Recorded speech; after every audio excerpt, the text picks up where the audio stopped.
What if I told you that letting go isn't about loss? That it's actually an act of creation? Well, today we're going to dive into a single ancient sound that holds this very secret. It's all about a universal idea of balance that promises not just a sense of peace, but a real, deep inner transformation. So let's get into it. Om Namah Shivaya. Just for a second, let that sound settle. It's so much more than a chant you might have heard. Think of it like a key that unlocks a much deeper understanding of the one thing that's always happening in our lives: change. So the big question is, where does a sound like this actually lead us? Well, it's a journey from just hearing a chant to having a powerful realization about the cycles that shape our own lives, day in and day out. All right, so let's go from the chant to what it all means. Because the real power here, it isn't just about repeating the words. It's about really connecting with the incredible idea that it represents. Okay, here's the first big shift in thinking we need to make. The source material talks about Shiva not just as a deity, but as a fundamental principle of how the universe works. Think of it like a law of nature. It's the force that allows a forest to grow back stronger after a fire. It's that cosmic energy that just has to clear away the old stuff to make way for the new. And this, right here, is the beautiful balance at the very heart of the idea. We're kind of taught to see destruction as a bad thing, right? But here, it's reframed as just a necessary clearing. It's having the courage to finally let go of old habits or beliefs that are just holding you back. This isn't really an ending. It's the act of making space. It's the essential first half of creation. So if that's the goal, how do we even begin? The source material is really clear about this. Before any chant, before any action on the outside, the real work has to start on the inside. The very first step is to purify the mind.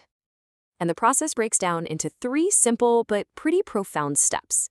First, find stillness. And that doesn't just mean a quiet room, it means quieting the noise inside your own head.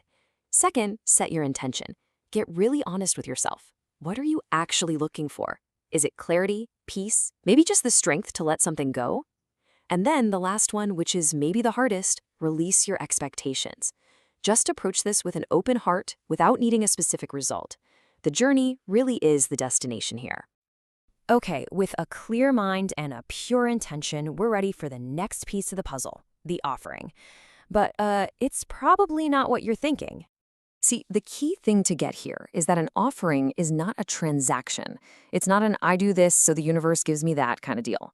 The most powerful offering you have, the most valuable one, is your sincere, undivided attention. That pure intention you just set, that is the gift. It's all about the quality of your presence. Now, this leads to a pretty common question, and a big misconception, actually, and that's about timing. Do you have to practice at some specific, secret hour for this to work? And the answer is just beautifully simple. Nope. The power isn't on the clock. It's in your consciousness. The most sacred time is literally any moment you choose to be fully present. 5 minutes in the morning, a quiet pause at lunch, a moment before you fall asleep. You don't find sacred time. You make the time sacred. So, we have the core concept, we know how to prepare our minds, we know the offering is our attention, and we know that any time is the right time. When you put all those things together, where does it all lead? What's the end game? The goal, at the end of the day, is a kind of inner awakening. It's about building a peace inside you that doesn't just fall apart when the world outside gets crazy. It's about accessing your own power to change, to grow, and to let go.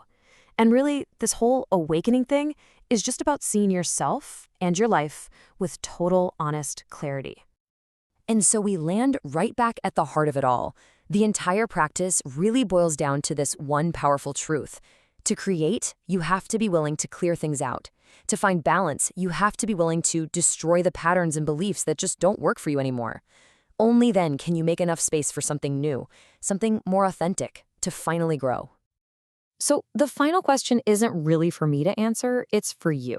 Take a good look at your own life. What's the old stuff that needs to be cleared away to make room for what's next? What are you truly ready to let go of so that you can finally start to create?